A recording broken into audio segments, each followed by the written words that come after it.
Assalamualaikum warahmatullahi wabarakatuh. Selamat pagi, selamat siang, selamat sore, selamat malam sahabat-sahabat FMP Merpati dimanapun Anda berada. Semoga selalu dalam keadaan sehat ya. Semoga selalu dalam keadaan sehat. Kali ini saya akan membahas mengenai masalah protes ya. Karena baru-baru ini banyak diperbincangkan oleh teman-teman Merpati Kolong ya, terkait masalah protes. Terutama yang baru-baru ini adalah yang protes itu harus menyebutkan protesnya apa. Jadi mengungkapkan protesnya itu protes apa. Apakah protes draw, apakah protes menang kalah. Dan yang kedua adalah terkait masalah uang jaminan ya. Perlakuan dari uang jaminan seperti apa. Nanti kita akan bahas terlebih dahulu mengenai aturan yang sudah berlaku seperti apa. Kemudian nanti kita akan nilai ya, kira-kira dari sisi keadilan itu seperti apa. Kemudian kita akan berikan saran untuk lebih baiknya seperti apa.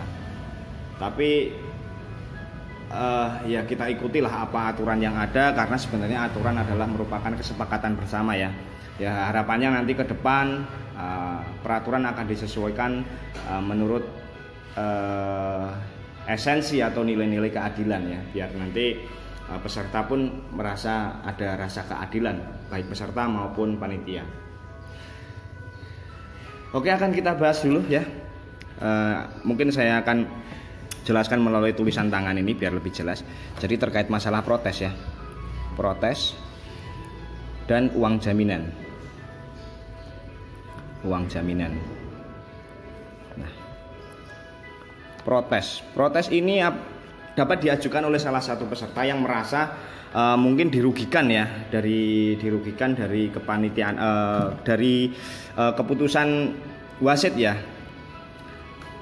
Untuk protes ini tentu harus mengungkapkan juga protesnya apa gitu ya, karena kalau cuma protes itu ya juga nggak jelas juga, karena untuk menimbulkan rasa keadilan bagi dewan juri, karena juri sendiri sudah menyebutkan menang kalah, sehingga bagi yang protes pun harus mengungkapkan apa menang atau kalah gitu, atau draw gitu lah. Ini salah satu terobosan yang menarik menurut saya, dan menurut saya ya dari sisi keadilan pun harusnya seperti itu. Jadi begitu wasit menyatakan menang kalah ataupun draw, peserta yang mengajukan protes pun sama, protesnya itu apa gitu, biar jelas. Oke.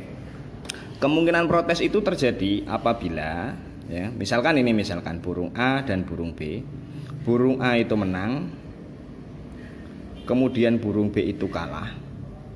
Nah, dari hasil penjurian seperti ini, burung B itu bisa mengajukan protes. Protesnya itu ada dua jenis ya, draw ya, jadi menurut B itu harusnya draw, atau menurut B itu harusnya B yang menang kemudian A yang kalah ya, jadi kita sebutnya menang kalah. Terus kemudian ada kondisi yang lain juga yang bisa menyebabkan adanya protes dari penjurian wasit.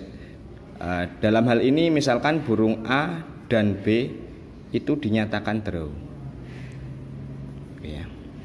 Burung A dan B dinyatakan draw. Nah, dari hasil penjurian seperti ini bisa dimungkinkan burung A ataupun burung B itu bisa mengajukan protes menang kalah ya, tentunya burung A yang menang, atau B juga bisa mengajukan sebenarnya burung B yang menang gitu ya. Jadi kita sebutnya protes menang kalah juga ya. Oke. Setelah ini kita akan bahas mengenai konsekuensi dari protes draw maupun protes menang kalah. Kita akan bahas lebih lanjut konsekuensi apa yang terjadi dari protes yang dilayangkan, kemudian terkait masalah uang jaminannya seperti apa. Tentu setelah dilakukan protes, panitia akan melakukan buka kamera ya. Jadi berdasarkan alat bukti yang ada di kamera seperti apa, itu yang dijadikan hasil finalnya. Oke, yang pertama kita akan bahas masalah protes yang diajukan oleh B. Apabila B dinyatakan kalah, kemudian B mengajukan protes draw ya. Kita tulis di sini protes draw. Protes draw. Nah, dari protes draw yang diajukan B itu, setelah dibukakan kamera ya, setelah dibukakan kamera berdasarkan alat bukti yang nyata, fakta, ada beberapa kemungkinan. Kemungkinan yang pertama adalah berdasarkan alat bukti A itu menang, kemudian B adalah kalah. Nah, apabila berdasarkan alat bukti adalah seperti ini, maka yang terjadi adalah konsekuensinya A itu lanjut, A lanjut, kemudian B gugur. Kemudian konsekuensi dari uang jaminan ya, karena mengajukan protes itu kan ada uang jaminan, ya kan? B gugur. Kemudian uang jaminan B pun hangus ya. Oke, itu yang pertama. Kemudian berdasarkan alat bukti kamera, kemungkinan yang kedua adalah A kalah, kemudian B menang. Konsekuensinya adalah seperti apa? Nah, apabila B mengajukan protes draw, ya kan? Apabila B mengajukan protesnya adalah protes draw, sedangkan menurut alat bukti A kalah, kemudian B yang menang, maka konsekuensinya itu adalah A tetap lanjut, ya kan? Kemudian konsekuensi B juga lanjut, dan kemudian uang jaminan kembali dikembalikan ya ke B ya. Nah, itu. Oke. Kemudian ada satu kemungkinan lagi, apabila B mengajukan protes draw, hasil yang tampil di kamera berdasarkan alat bukti bisa jadi A dan B adalah draw. Oke. Konsekuensinya apa? A lanjut, kemudian B juga lanjut, dan uang jaminan juga kembali. Di sini tentu nggak ada masalah ya, karena di sini memang tidak ada yang dirugikan ya terkait masalah protes draw. Di sini tidak ada yang dirugikan karena apabila ternyata A kalah dan B menang, ternyata uang jaminan pun kembali. Begitu pula apabila memang ternyata draw pun uang jaminan kembali. Oke, ini ya, ini terkait masalah protes draw. Oke, kita lanjut. Pembahasan yang berikutnya adalah protes menang kalah. Nah, di sini rawannya di sini nih, agak rawan juga di sini menang kalah karena nanti ada konsekuensi burung lanjut, tetapi uang jaminan itu tidak dikembalikan. Nah, ini yang menjadi polemik di kalangan pecinta merpati di wilayah Purworejo. Nah, nanti kita akan bahas terlebih dahulu, kemudian kita akan usulkan bagaimana sebaiknya untuk menimbulkan rasa keadilan ya. Oke, kita lanjut ke protes menang kalah ya teman-teman. Protes menang kalah.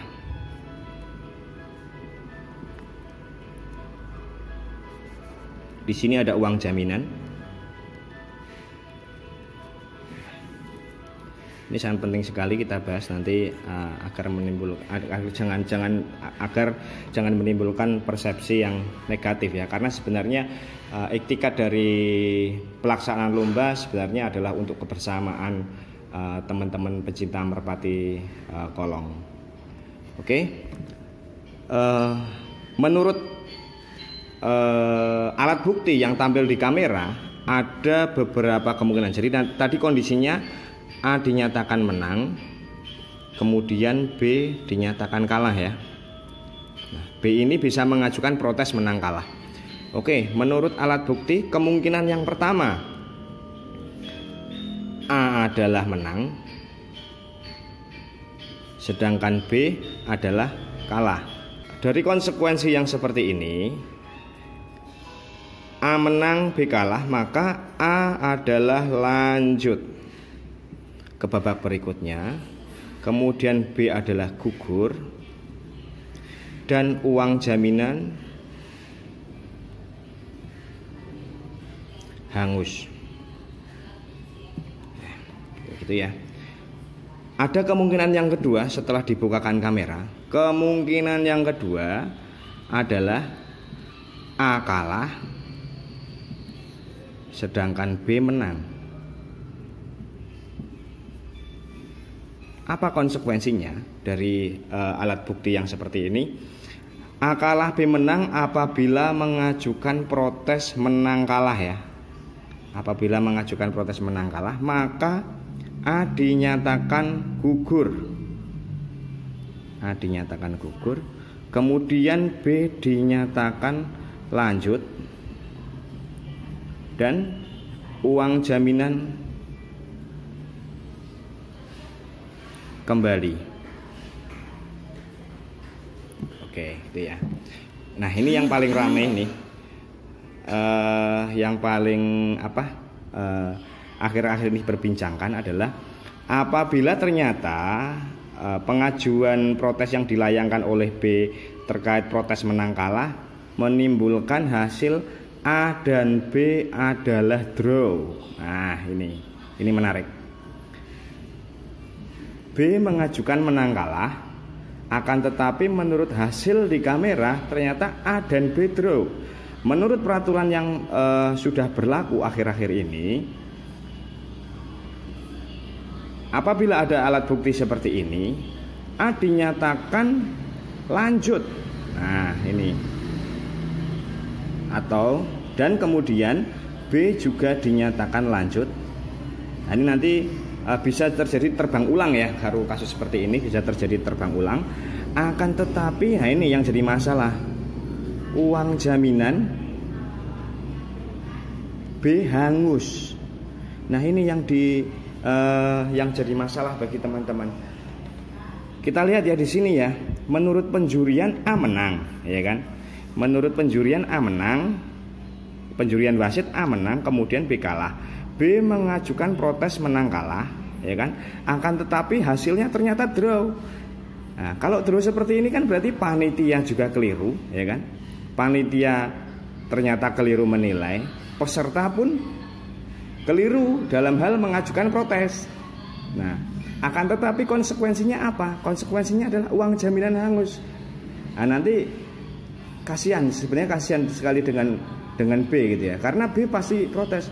Nah, pada saat saya mengajukan protes yang menang kalah, ternyata saya menang, dan ternyata B menang kemudian A kalah, saya nggak dapat kompensasi dari panitia. Sedangkan panitia kan salah menilai. Kalau saya salah, masa saya harus bayar? Sedangkan panitia salah, panitia nggak mau bayar, kan gitu. Ada pendapat yang menyatakan seperti itu. Nanti kita cari solusinya seperti apa ya. Jadi yang menjadi polemik adalah seperti ini. Apabila protesnya adalah menang kalah, menurut alat bukti ternyata A dan B itu adalah draw. A dinyatakan lanjut, B dinyatakan lanjut, ya kan, terbang ulang. Akan tetapi uang jaminan di sini hangus. Nah, ini yang jadi masalah, uang jaminan hangus. B salah, ya kan. Menurut asumsi B adalah keliru juga. Menurut panitia, penjurian panitia juga sebenarnya keliru. Nah, kita nanti carikan ya solusi bagusnya seperti apa. Nah, mungkin seperti ini dulu pembahasan terkait masalah peraturan yang ada dulu ya, yang existing seperti apa. Nanti mungkin saya minta pendapat teman-teman bagaimana mekanismenya agar supaya kedepannya itu timbul rasa keadilan ya, baik bagi peserta maupun bagi panitia. Oke, nanti mohon kirim saran dan masukan komentar di kolom komentar ya. Nanti tolong masukkan baiknya seperti apa. Bagi teman-teman penyelenggara penyelenggara lomba merpati, ini hanya istilahnya pembahasan apa ya, perpanjangan lidah lah sebenarnya, perpanjangan lidah dari teman-teman pecinta merpati Kolong di Purworejo. sebenarnya hanya untuk masukan lah, untuk baiknya seperti apa. Tapi apapun nanti keputusan dari paguyuban atau pecinta merpati Kolong Purworejo, ya itu kalau sudah menjadi aturan itu adalah kesepakatan bersama yang mana harus kita junjung tinggi ya, aturan yang ada. Jadi prinsipnya di mana kita bertanding, di situ ada aturan seperti apa, itu harus kita ikuti dan kita junjung ya. Oke, seperti itu dulu mungkin. Terima kasih. Saya butuh bantuan, masukan, dan support dari teman-teman semua. Wassalamualaikum warahmatullahi wabarakatuh.